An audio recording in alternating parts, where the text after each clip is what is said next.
Hello, and welcome to CS 135, Computer Science 1, or Intro to Programming. My name is Sam, and I will be your instructor for this course. So I wanted to give a quick overview with the syllabus and just some of the programs that I think you might need for this course that are a little optional, but I am going to recommend them, and we'll look into actually how to use them in a future video. So if we look at the syllabus here, my name is Sam Black. This is section 1001, and you can contact me at my email. I think that's the easiest way to go about doing things, and it's blacks1@unlv.nevada.edu.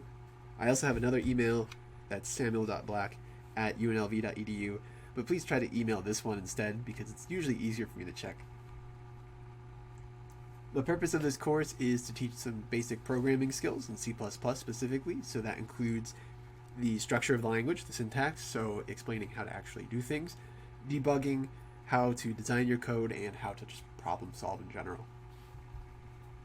There is a textbook for this course. It does say required, but I don't think that's necessarily true.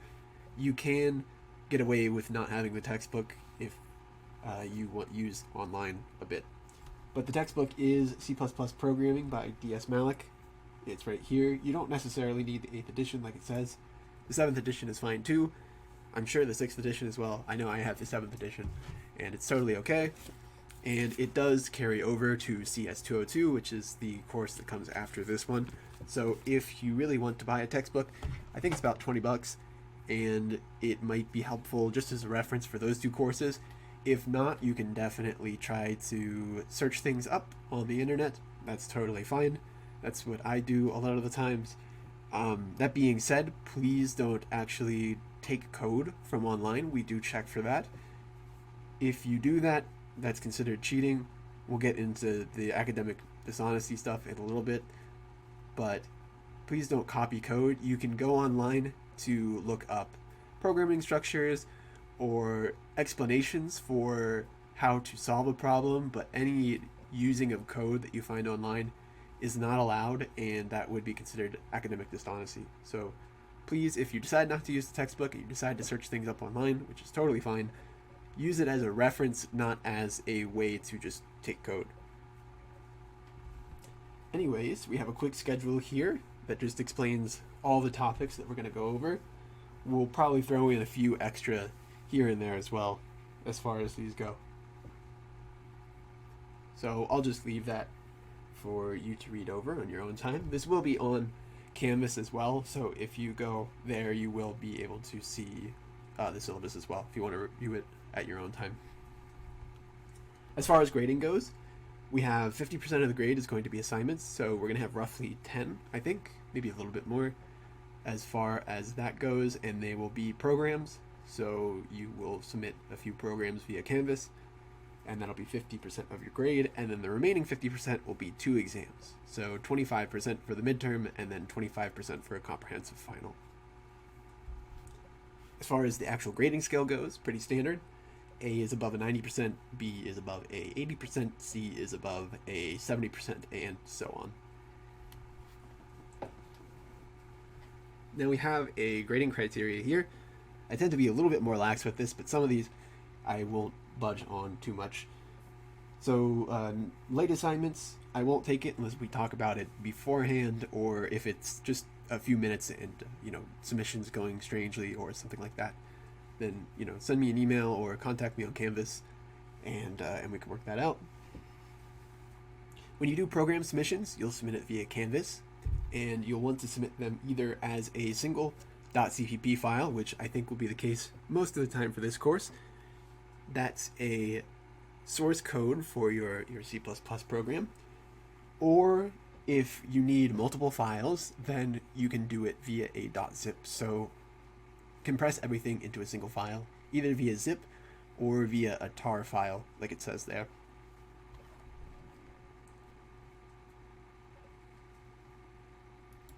As far as testing your programs, you need to compile them on the school server, which we'll go into in a future video how to actually use that and compile it there and run everything.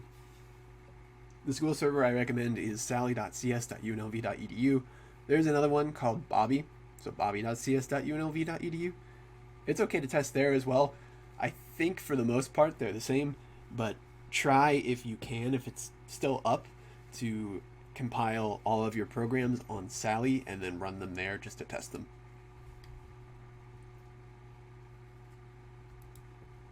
We also have programs that don't compile, so if you write a program that doesn't even compile, so it won't even be able to run, and again, we'll go into what compilation means a little bit later, then you will receive potentially a 0.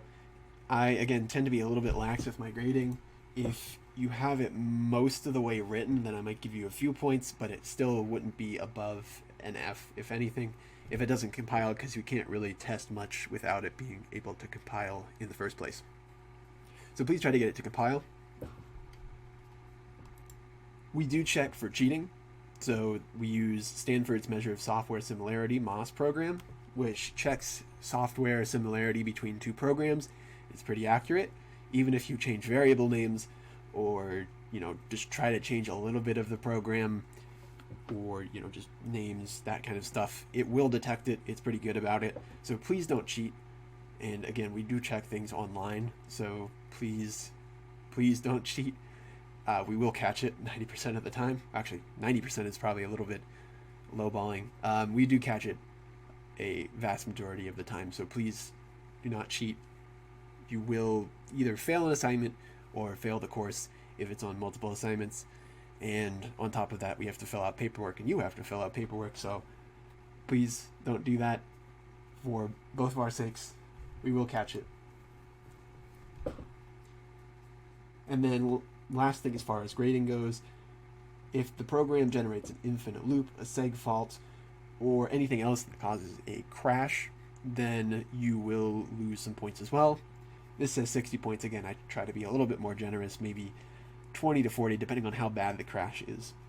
If it's game breaking and you have a bunch of crashes, though, it will probably be a bit higher. So it depends on the severity. You can't use any standard template libraries unless they're actually specified for the program. So no borrowing code from already written C++ languages that are built into, libraries that are built into the language. You have to write all of the solutions to these problems on your own. No using any libraries unless it's specified in the assignment. As far as the actual grading goes, we have a breakdown here. So 20% of it will be on code style and documentation, and we'll go over what that means in a future video. Essentially, it just has to do with how you explain the code that you've written. So you can explain the code next to the code when you write it, and we want an explanation that makes sense and in proper places. So you don't need to necessarily over-explain, but we want to make sure that you actually understand the code, so you do need to explain it a little bit. Syntax and general knowledge is pretty much related to that, so you use meaningful names or identifiers. You use variables that represent what it is that you're doing in the code, and again, we'll explain what that means when we get to it. And then the remaining 60% is the program solution, so actually coming up with a solution to the problem that we give you. We have a quick tree here as far as grading goes. I'll let you look at that on your own time, and everything else is pretty much standard for UNLV. So we have academic misconduct, we have the Disability Resource Center, and that kind of stuff. So I won't read that because I'm sure you've seen this in almost all of your other classes. So I think that about does it for the syllabus. I just want to give a brief suggestion for a few pieces of software that I'll explain in a future video how to use, but I do think that they're good for the sake of this class. You don't necessarily need them. You can do without any of these, but these are just my personal recommendations. So first off, I recommend using PuTTY. So PuTTY is an SSH client. It will allow you to connect to other computers. You can either use PuTTY, or if you're on Windows, WinSCP is pretty good too, in my opinion. You can also use a terminal in place of these, and again, we'll explain it later. As far as file transferring goes, I recommend FileZilla. Again, there are other programs. I think WinSCP comes with an FTP as well that you can use, and I'm sure there are a bunch of other ones. If you just Google FTP, I'm sure you can find some. But I recommend FileZilla. It's pretty easy to use. And then lastly, I recommend some place to actually write your code. So an IDE or a text editor. I would recommend trying to get in the habit of using an IDE early if you're going to be doing a lot of programming, because IDEs are very helpful. But if you don't want an IDE and you just want to be able to write code normally, you can use Notepad or the text editor in Linux or Mac, or you can use Notepad++, which is for sure available on Linux and Windows. I assume it's available on Mac as well. It's just basically Notepad with some extra features that are nice for programming. I do recommend downloading this regardless. And then I also recommend downloading an IDE on top of that, which is a development environment. You can use this to actually do development, and it comes with some nice tools for being able to test your program and debug it a little bit easier. And I recommend either using Visual Studio, which we'll go back here. Visual Studio will have a purple logo. It'll be Visual Studio Community Edition.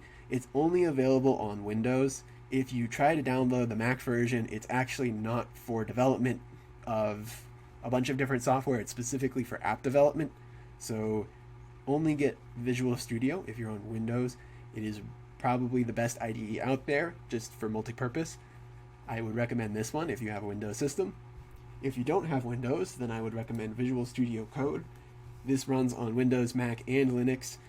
It's a little more lightweight. It doesn't come with all the same features. It is a little bit smaller in file size, and it's pretty good for writing code as well. You can add on things as you go with it as well. So you can add on different languages and compilers for those if you download this one. And the logo for this one is blue. That's kind of how you can tell the difference. So I think that about does it for what I wanted to go over for the intro. We'll talk a little bit more about how to use these programs in the next video, and then we'll get into some programming. So I will see you then.